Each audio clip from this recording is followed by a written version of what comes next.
ஓம் ஸ்ரீ குருபியோ நமஹா. மகாபெரிவாளின் பரம பக்தனான டாக்டர் ஒருவர் வரும்பொழுதெல்லாம் மிகவும் விலை உயர்வான பழங்களை வாங்கி வந்து ஆச்சாரியர்களிடம் சமர்ப்பிப்பார்.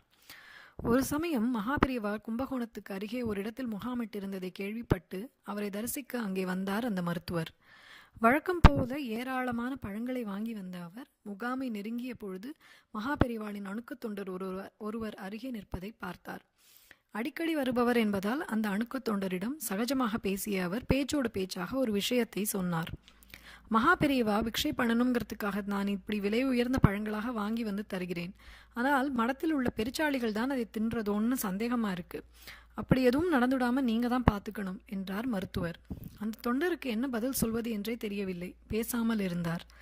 உடனே உள்ளே சென்று பெரியவாளை தரிசித்தார் டாக்டர். பழங்களை அவர் முன் சமர்ப்பித்தார்.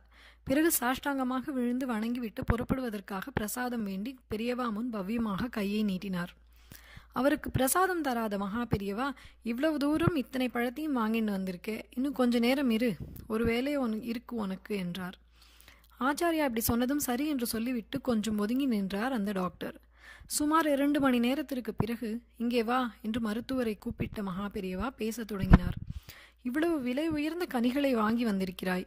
ஆனால் உன்னுடைய மனசு அவ்வளவு உயர்ந்ததாக இல்லையே. இந்த பழங்களை எல்லாம் எனக்காக என்று வாங்கி வந்து விட்டாய். இதை என்னிடம் தந்ததுமே உன்னுடையது என்பது போய்விடுகிறது. ஆனால் அதன் பிறகும் நீ உன்னுடையதாகவே நினைக்கிறாய். அதை நான் மட்டும் எடுத்துக்கொள்ள வேண்டும் என்றும் எதிர்பார்க்கிறாய்.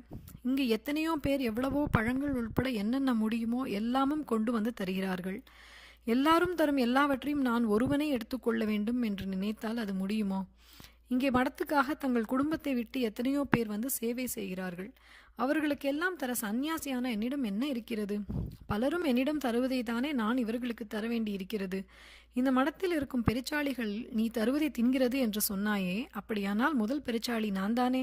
ஆச்சாரியார் கொஞ்சம் நிறுத்த குப்பென்று உயர்த்தது அந்த டாக்டருக்கு.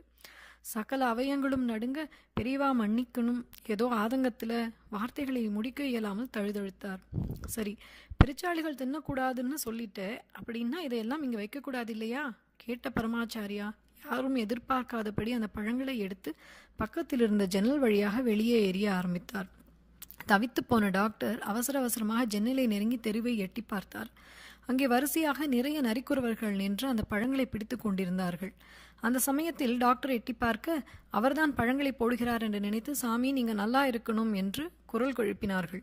பெரியவா மன்னிக்கணும், இனிமே வீணான கர்வமும் மற்றவர்களை தாழ்வாக நினைக்கும் எண்ணமும் எனக்கு ஒரு பொழுதும் வராது சொன்ன டாக்டர் மறுபடியும் பெரியவா முன் விழுந்து வணங்கினார். கர்வம் போய்விட்டாலே சர்வமும் நல்லதாகவே நடக்கும். ஆசி வழங்கி ஆச்சாரியா சொன்னது அங்கிருந்த எல்லாருக்கும் கடவுளின் குரலாகவே ஒலித்தது. வெளியே ஜன்னலுக்கு கீழே பாமர ஜனங்கள் நிற்பது மகா பெரியவாளுக்கு எப்படி தெரிந்தது என்பது மட்டும் பரம ரகசியம்.